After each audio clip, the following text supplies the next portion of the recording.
Hello all students, welcome to ASCAT. Class, my name is Arpit Sir, your DILR mentor. Class, welcome to the series of 100 most expected DILR sets that you can expect in your CAT exam. और आज का set होने वाला है sir maxima minima पर based. Maxima minima पर based एक बहुत ही डुएबल सेट है, बहुत ही अच्छा डुएबल। 96 पर पहुंच चुके हैं अपन, 4 सेट्स और बाकी हैं और फिर 100 तक पहुंच जाएंगे अपन। Those who haven't joined the WhatsApp channel, please join the WhatsApp channel क्योंकि वहां पर जितने भी सेट है मैं सब PDF फॉर्मेट में शेयर कर देता हूं so that you can try the set by yourself first and then we watch the solution on YouTube. पुराने जितने भी सेट है सारे आपको ASCAT ऐप पर मिल जाएंगे, so better you download the ASCAT app, free material section में जाओ, सब कुछ मिल जाएगा। आज का सेट सर डिफिकल्ट है क्या? डिफिकल्ट नहीं है, एक अच्छा सेट है। इस तरह के सेट कई बार एग्जाम में देखे गए हैं और इस तरह की वैरायटी को भी हमें टच करना इंपॉर्टेंट है। आज का सेट डिफिकल्ट नहीं है, तो मैं बस समझना है कि गेम क्या होने वाला है। ये सच में डिफिकल्ट नहीं है, कई लोगों के लिए तो बहुत जल्दी सॉल्व हो जाएगा, लेकिन किसी को टाइम लग जाएगा। लेकिन इस सीरीज में इसको लेना बहुत इंपॉर्टेंट था। ये है आज का set. Yes, you guys are going to try this and then we are going to focus on this. ठीक है, तो आई होप आपने इसको रीड कर लिया है। Let's see. A group of 5 friends A, B, C, D, E are playing a card game. They played the game in 2 rounds, round 1 and round 2. In round 1, each person in the order of A, B, C, D, E and finally E would draw 2 cards from a well-shuffled pack of cards numbered 1 to 10. 1 से 10 number की card है हमारे पास। तो first round में A, B, C, D, E ने दो cards उठाए, second round में भी A, B, C, D, E नहीं उठाए, इसी ऑर्डर में उठाएंगे, इसी ऑर्डर में उठाएं। The sum of the numbers on the drawn cards was calculated for each person. मतलब सम को कैलकुलेट किया गया था। E was assigned the last position for drawing cards in both rounds. Drawing करने के लिए उसको लास्ट पोजीशन दी है, ऐसा नहीं कि इसकी last position I her bar. Assigned last position for drawing the cards. The process is repeated again in round 2. The following table provides the additional details about their card game with each letter signifying a distinct number on the card. हर एक letter का meaning अलग अलग है। जैसे Alfred ने first round में 3 और 8 को उठाया, लेकिन ब्रूस के एक्स और वाई को उठाया। एक्स और वाई की वैल्यू मुझे नहीं पता, ये एक्स और वाई यहां भी लिखा हुआ है, एक्स और वाई। क्या एक्स और वाई की यहां जो वैल्यू है वो यहां पे भी सेम है क्या? यस, एक्स और वाई की वैल्यू सेम ही है, लेकिन अपन को मैनेज करनी पड़ेगी conditions. Following additional information is also known to us. कुछ पता है सर हमें information. Sum of numbers on card for Bruce in round 1 and for Clark in round 2 was same. मतलब ब्रूस का round 1 was equal to Clark in round 2। ये बात ही है क्या? तो ब्रूस का राउंड 1 और क्लार्क का राउंड 2 सही है क्या सर? सेम है sir. Surprisingly, the sum of numbers on cards for Clark in both the rounds was equal. दोनों ही राउंड्स में क्लार्क का इक्वल है, मतलब क्लार्क का round 1 is equal to Clark का राउंड 2। बस इतनी सी इंफॉर्मेशन गिवन है। If you observe the questions very closely, यहां पे लिखा हुआ है if can if. Conditional questions है तो कंडीशनल क्वेश्चंस को तो कंडीशंस के साथ ही देखा जाएगा, लेकिन मेरे सामने एक टेबल बना लिया मेरे पास कार्ड्स और उनका सम, क्योंकि सम निकालना है। जैसे इनका सम क्या होगा? 11। इनका सम पता नहीं, इनका सम पता नहीं, यहां पे इनका भी किसी का सम पता नहीं, लेकिन मुझे पता है कि बी जो है राउंड 1 का वो इक्वल है सी राउंड 2 का, जो कि इक्वल है सी राउंड 1 की। पता है ना तुमको? C1 और 2 इक्वल है, B1 और C2 इक्वल है। B राउंड 1 क्या है?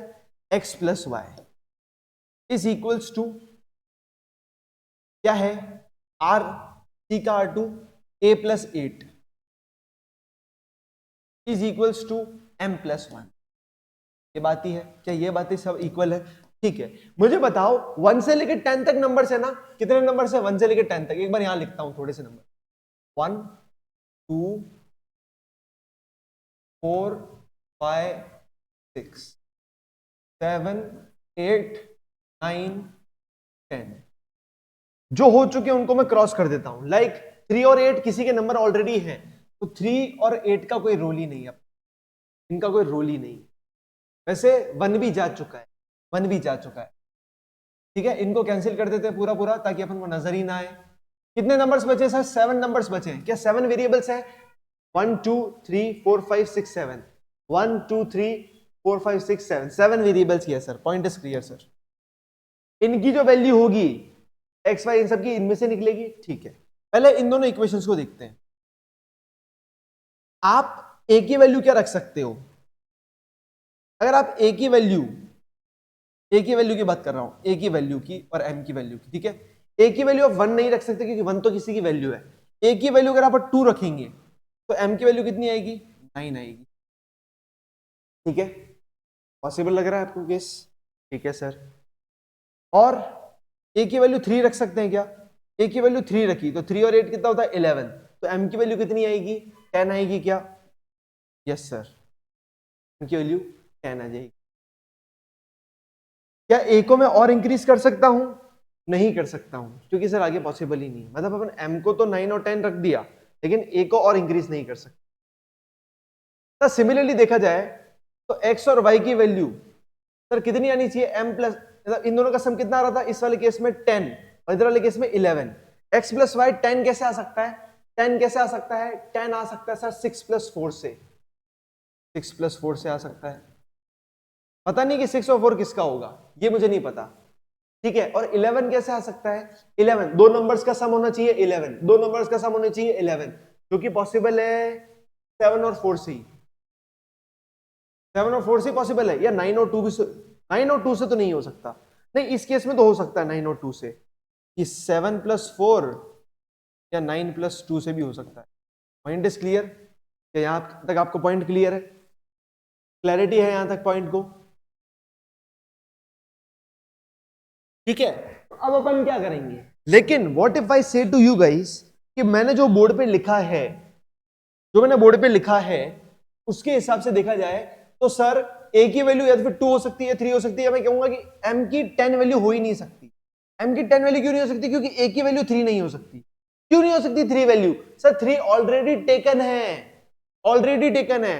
मोस्ट ऑफ द केसेस में होता क्या ना, बच्चे क्या है ना, देखो ये सब कुछ लिख भी लेते हैं उसके बाद भी भूल जाते हैं कि केस क्या होने वाला है, उसके बाद भी भूल जाते हैं। इसीलिए कह रहा हूं कि ए की वैल्यू 3 हो सकती है क्या? नहीं हो सकती। मतलब मेरे पास एक ही केस बचा क्या? Yes sir. तो एक ही केस क्या बचा? ए की वैल्यू कितनी आई? 2। एम की वैल्यू कितनी आई? 9। और एक्स वाई की वैल्यू कितनी आई? 6 4। फिक्स है 6 4 क्योंकि और किसी का सम 10 हो ही नहीं सकता। तो सर x प्लस वाई कितना होगा? 10 होगा। 1 प्लस एम, एम की वैल्यू मुझे पता है कि 9 है तो 10 होगा। बात आ रही है समझ में तुम लोगों को? a प्लस बी कितना होगा? अब a और b नहीं पता तो a प्लस बी कितना होगा? b प्लस 2 हो जाएगा। c प्लस डी कितना होगा? अब c का भी नहीं पता, d का भी नहीं पता, तो ये c प्लस डी रहेगा। कितना रहेगा? c plus D. x plus 3 पता नहीं सर, x प्लस 3 लिख देते हैं। d प्लस एम तो d प्लस 9 हो जाएगा सर ये। a प्लस 8 तो a प्लस 8 ही रहेगा। a की वैल्यू नहीं पता, नहीं a की वैल्यू तो पता है ना, 10 हो जाएगा ना, ये तो 10 हो जाएगा sir. y plus b, y की पता नहीं है और b की सर पता नहीं है, y प्लस बी। 1 प्लस सी तो 1 प्लस सी। ये मेरे सामने कुछ वैल्यू चाहिए, लेकिन आपको क्लैरिटी है क्या? सर b, c और d की 3 वैल्यूज ही बाकी है, लेकिन 2 हो चुकी है, 2 हो चुकी है, 9 हो चुकी है, 9 हो चुकी है, 6 और 4 भी हो चुका है, 6 और 4 भी हो चुका है। 3 वैल्यूज कौन सी बाकी है? 5 7 10। तो इनकी वैल्यूज क्या होगी? 5 7 या 10 इन एनी ऑर्डर। किसी भी ऑर्डर में 5 7 10 हो सकती है, किसी भी ऑर्डर में 5 7 10 हो सकती है। Is the point clear? Yes sir. क्या यहां तक ही सेट सॉल्व होगा? यहां तक ही होगा। आगे की वैल्यूज देखते हैं, क्वेश्चंस देखते हैं, sorry. What is sum of all distinct possible values of b? B की जितनी भी डिस्टिंक्ट पॉसिबल वैल्यूज है उनका सम कितना होगा? अब बी की पूछा ना, हाँ बी। तो बी की सर क्या क्या वैल्यूज हो सकती है? 5 7 10 तीनों हो सकती है और तीनों डिस्टिंक्ट है। तीनों का सम कितना होता है? 22। तो आंसर क्या हो जाएगा? 22। सर ये क्वेश्चन तो आराम से हो गया। हाँ बिल्कुल हो गया भाई, आराम से। मैं वही कह रहा हूं, ये क्वेश्चन इतना डिफिकल्ट नहीं है, ये सेट इतना डिफिकल्ट नहीं है, डुएबल सेट है अगर थोड़ा सा कंडीशंस को ध्यान में रखोगे तो। मैक्सिमम मिनिमा का कंसेप्ट है, कई लोगों को प्रॉब्लम आती है मैक्सिमम मिनिमा में, इसीलिए मैंने इस सेट को उठाया तुम लोगों के सामने। If it is known that sum of cards number for D and E in round 1 was same, तो D1 is equals to E1, ये बोला गया क्या? Then who has the least sum in round 2? Round 2 में least किसका है, least किसका है ये पूछा गया है, और ऑप्शंस है ए, सी, ई और ए ई। तो ए, सी, ई और ए ई, ये कुछ ऑप्शंस है। पहले इसकी बात समझते हैं, D1 और E1 इक्वल है, तो सर D1 और E1 इक्वल है, D1 और E1, तो B plus 2 is going to be equal to C plus d. अब आपको भी पता है sir, sir b c d की वैल्यू 5, 7, 10 में से ही है, तो पक्का पक्का सर एक ही कॉम्बिनेशन है, इसकी वैल्यू 10 होगी और इन दोनों की वैल्यू 5 प्लस 7 होगी, पता नहीं किसी भी ऑर्डर में, तभी जाके 12 और 12 इक्वल आएगा। 5, 7, 10 ही तो होगी बी सी डी की, तो सर ये तभी इक्वल आएगा जब बी की वैल्यू 10 होगी। जब बी की वैल्यू 10 हो चुकी है, बी की वैल्यू 10 हो चुकी है, तो यहाँ पे क्या केस बनेगा, यहाँ पे क्या केस बनेगा, यहाँ लिख रहा हूं, यहाँ कितना हो जाएगा, 10 हो जाएगा बी की वैल्यू, ठीक है। अब सर सी की वैल्यू क्या है, सी की वैल्यू 5 या 7 है। अब देखते हैं कि मुझे क्या पूछा गया था, मुझे क्या पूछा गया था कि राउंड 2 में लीस्ट किसका है, क्या ए का लीस्ट हो सकता है। सर ए का लीस्ट करने की कोशिश करते हैं, ए का लीस्ट और मैक्सिमम निकालते हैं। एक्स की वैल्यू कितनी हो सकती है, 6 या 4, अगर 6 होती है तो 9, 4 होती है तो 4, 7, तो इसका 9 या 7 कुछ भी हो सकता है, 9 या 7 इसका कुछ भी हो सकता है, ठीक है सर। सी, सी तो सर 10 फिक्स है, 10 तो फिक्स है, ये तो लीस्ट पक्का पक्का नहीं होगा, ये तो पक्का पक्का नहीं होगा क्योंकि इसका मैक्सिमम ही 9 है, तो ये तो कभी लीस्ट हो ही नहीं सकता। वाई किसका पूछा था, ई का, ई का पूछा था। ई में क्या है 1 प्लस सी, अब सी की वैल्यू क्या हो सकती है सर, 5 या 7 कुछ भी हो सकती है। अगर सर 5 होती है तो 6 आएगा, 7 होती है तो 8 आएगा। तो सर अगर देखा जाए, अगर यहाँ पे 9 होता है तो पक्का पक्का लीस्ट यही आएगा, अगर यहाँ पे 9 हो जाएगा तो लीस्ट तो ई को ही आना पड़ेगा। लेकिन सर अगर यहाँ पे 7 आ गया और किसी पॉसिबल केस में यहाँ पे 8 आ गया, क्या कह रहा हूं, यहाँ पे 7 आ गया, यहाँ पे किसी पॉसिबल केस में 8 आ गया, तो लीस्ट ये भी हो सकता है, तो ये भी हो सकता है। तो ए और ई दोनों के दोनों पॉसिबल है लीस्ट के अंदर, इसीलिए दोनों ऑप्शन में। पॉइंट क्लियर हुआ, I can't say with certainty कि कौन कौन जीतेगा, लेकिन पक्का पक्का इसके फुल चांसेस है। Point is clear, yes sir point is clear. Now let's move on to second question. यहां अपना ये वाला पार्ट खत्म है, मतलब सेकंड मतलब ये वाला पार्ट, मतलब ये वाला जो कंडीशन थी ये भी खत्म हो गई। If d had the highest sum in round 2, d का क्या है, हाईएस्ट है, then value of how many variables can be uniquely determined, कितने वेरिएबल्स की मैं वैल्यू यूनिकली पता लगा सकता हूं। D2 हाईएस्ट है, D2 हाईएस्ट का मतलब है मुझे इसको B को हटाने दो, यहां से ये कुछ अननेसेसरी इंफॉर्मेशन मैंने यहाँ लिखी थी, इसको हटाने दो। मैंने यहाँ क्या लिखा था, y प्लस बी लिखा था। सर D2 हाईएस्ट होना चाहिए, ये हाईएस्ट होना चाहिए। यहाँ पे क्या क्या वैल्यूज हो सकती है सर, y की वैल्यू क्या हो सकती है, 6 या 4, तो सर इसका सम क्या क्या आ सकता है, 6 या 4 से भी हो सकता है, 6 या 4 किसी के साथ ऐड हो सकता है, मतलब मैं क्या कहना चाह रहा हूँ, इसको अलग पेज पे लिखता हूँ, 6 या 4 पॉसिबल है। और सर बी की वैल्यू क्या पॉसिबल है, 5, 7, 10, 5, 7, 10, 5, 7, 10। सर 5 का कोई रोल मत है, 5 का तो रोल ही मत लो सर, क्योंकि 5 को इसके साथ भी प्लस नहीं कर सकते, इसके साथ भी नहीं कर सकते, क्योंकि मैक्स क्या आ जाएगा 11, 11 तो सर इजीली बीट हो जाएगा, क्योंकि डी की वैल्यू कुछ ना कुछ तो भारी आएगी, ठीक है। तो ऐसे समझो डी प्लस 9 कितना होगा सर, मिनिमम डी प्लस 9 कितना होगा पता है सर, मतलब 5 प्लस 9 कितना होगा 14, मतलब इसकी मिनिमम वैल्यू 14 आएगी। D प्लस 9 की मिनिमम वैल्यू कितनी आएगी, 14 आएगी। अगर इसकी मिनिमम वैल्यू 14 आएगी तो इस ये जो है ये 14 से ज्यादा आना चाहिए, क्या 14 से ज्यादा आना चाहिए सर। सर इस 4 का तो कोई रोल ही नहीं है, क्योंकि 4 इसके साथ भी जुड़ेगा तो 14 बनेगा, विच इज नॉट पॉसिबल, तो 4 तो पक्का पक्का नहीं आएगा। तो सर मेरे सामने क्या हुआ, बी की y की वैल्यू कितनी हो गई, 6 हो गई, y की कितनी हो गई 6। कैसे पता लगा सर, क्योंकि सर इसका मिनिमम सम कितना आ रहा 14, तो 14 से ज्यादा ही आना चाहिए ये तो y को तो सर अपन 6 ही लेना पड़ेगा, ठीक है। 6 के साथ 5 पॉसिबल नहीं है, 6 के साथ 7 भी पॉसिबल नहीं है, तो सर b की वैल्यू कितनी हो गई 10 हो गई। तो y और ये पता है, तो y के साथ आपको x भी पता चल जाएगा कि कितना होगा, कितना हो जाएगा x, कितना लिख सकते हैं अपन x को 4, क्योंकि 6 या 4 था। अब a और कौन बाकी है,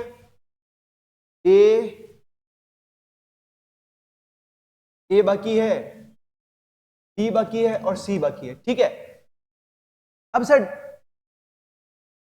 C और D की क्या बची है वैल्यूज, 5 और 7 बची है। सर D को मैं 7 दे सकता हूं क्या, अगर देखो अगर आप D को 7 देते हो तो 7 प्लस 9 कितना होता है, 16। क्या 16 पॉसिबल है सर? 16 पॉसिबल है क्या सर? नहीं है, क्योंकि सर D2 की वैल्यू 16 आ रही है, तो उसको मैं 16 नहीं करवा सकता, तो यहाँ पे 5 लिखो, यहाँ पे 7 लिखो, क्योंकि इसको मैं 16 नहीं बना सकता। अब सर रही बात A की, A तो मुझे ऑलरेडी पता ही है कि A 2 ही है, ठीक है, तो मुझे सबके सब वेरिएबल्स की वैल्यू पता लग चुकी है इस केस में, तो देखा जाए तो इसका आंसर क्या आ जाएगा? 7।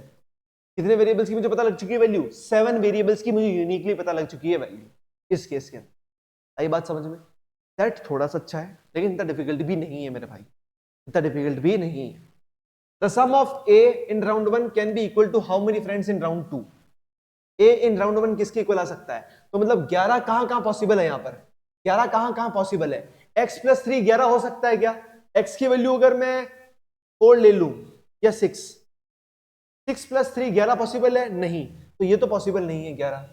मतलब एक A1 can be equal to how many of these? D की वैल्यू 5, तो यहां पे भी 11 तो नहीं हो सकता, ठीक है। 10 ये तो पक्का नहीं है। y प्लस बी 11 हो सकता है क्या? y प्लस बी, हाँ हो सकता है सर। 4 प्लस 7 11 हो सकता है। y की वैल्यू 4 रख दो, b की वैल्यू 7 रख दो, यहाँ पे 11 पॉसिबल है। सर c की वैल्यू 10 रख दो, तो 10 प्लस 1 11 पॉसिबल है। तो एल्फ्रेड का फर्स्ट वाला जो है वो can be equal to 2 person in round 2, can be पूछा है ना, कैन बी, इसलिए इसका आंसर क्या हो जाएगा? 2 हो जाएगा, can be. If c is less than b, then which of these cannot be absolute difference between sum of bruise and dent in round 2? ठीक है, तो c is less than b, तो सिंपल सी बात है सर, क्या लिख देता हूं मैं अलग से एक पेज बनाकर, c is less than b, अगर b 7 हुआ तो c को कितना होना पड़ेगा? 5। क्यों सर? क्योंकि आपको पता है ना BCD 7 5 10 में से ही है। अगर b 10 हुआ तो c 7 भी हो सकता है और c 5 भी हो सकता है। अब सर बात करते हैं सर BCD, तो d की वैल्यू भी फिक्स हो गई। d की क्या क्या हो गई सर? 5 7 10, यहाँ पे 5 और यहाँ पे 7, तो तीनों की वैल्यू मेरे पास 3 केसेस है, 3 केसेस है। अब मुझे क्या पूछा था? अगर ऐसा है which of the following can not be पूछा ना, तो मैं एक बार निकालता हूं कि क्या क्या हो सकता है।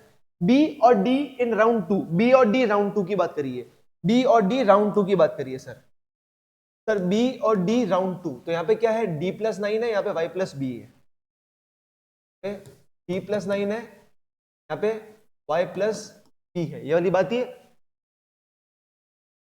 ठीक है, D प्लस 9 और Y plus B। First case के हिसाब से D प्लस 9 कितना होगा? 19, और Y प्लस B कितना होगा? सर Y की वैल्यू कितनी है? सर Y की वैल्यू 6 भी हो सकती है, 4 भी हो सकती है, 6 या 4 कुछ भी हो सकती है, ठीक है, 6 या 4 कुछ भी हो सकती है। देखो पहले D की वैल्यू निकाल देते हैं। D प्लस 9 कितना होगा? यहाँ पे तो हो जाएगा 14, यहाँ पे कितना हो जाएगा? D प्लस 9 16, ठीक है। अब B की वैल्यू क्या है? यहाँ पे B की वैल्यू 7 है, तो 7 और 4 कितना हो सकता है? 11 भी हो सकता है, और 7 और 6 कितना हो सकता है? 13 भी हो सकता है। इस केस में देखो, इस केस में देखो सर B की वैल्यू 10 है, 10 प्लस 4 14 या 16 कुछ भी हो सकता है। और इस केस में भी देखो सर B की वैल्यू 10 ही है। अच्छा C का तो कोई रोल ही नहीं रहा, C का तो कोई रोल ही नहीं रहा, लेकिन फिर भी देखिए B की वैल्यू कितनी है? 14 या 16 कुछ भी आ सकती है, ठीक है। अब देखो क्या क्या है, क्या जीरो डिफरेंस हो सकता है? जीरो का difference, yes sir, 14 minus 14 zero possible तो है, जीरो पॉसिबल है। मुझे पूछा है कैन नॉट बी पॉसिबल, ठीक है। 2 का डिफरेंस पॉसिबल है क्या?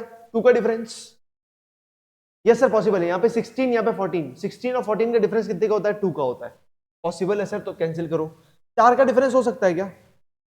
4 का डिफरेंस, 4 का डिफरेंस नजर नहीं आ रहा सर, दिख रहा है क्या आपको 4 का डिफरेंस? मेरे को तो नहीं दिख रहा, तो 4 का डिफरेंस पॉसिबल नहीं है, दिस इज द आंसर। 8 का डिफरेंस सर पॉसिबल है क्या? 8 का डिफरेंस पॉसिबल है, 19 और 11 में 8 का ही डिफरेंस होता है, yes sir, it is also possible, तो कैंसिल आउट।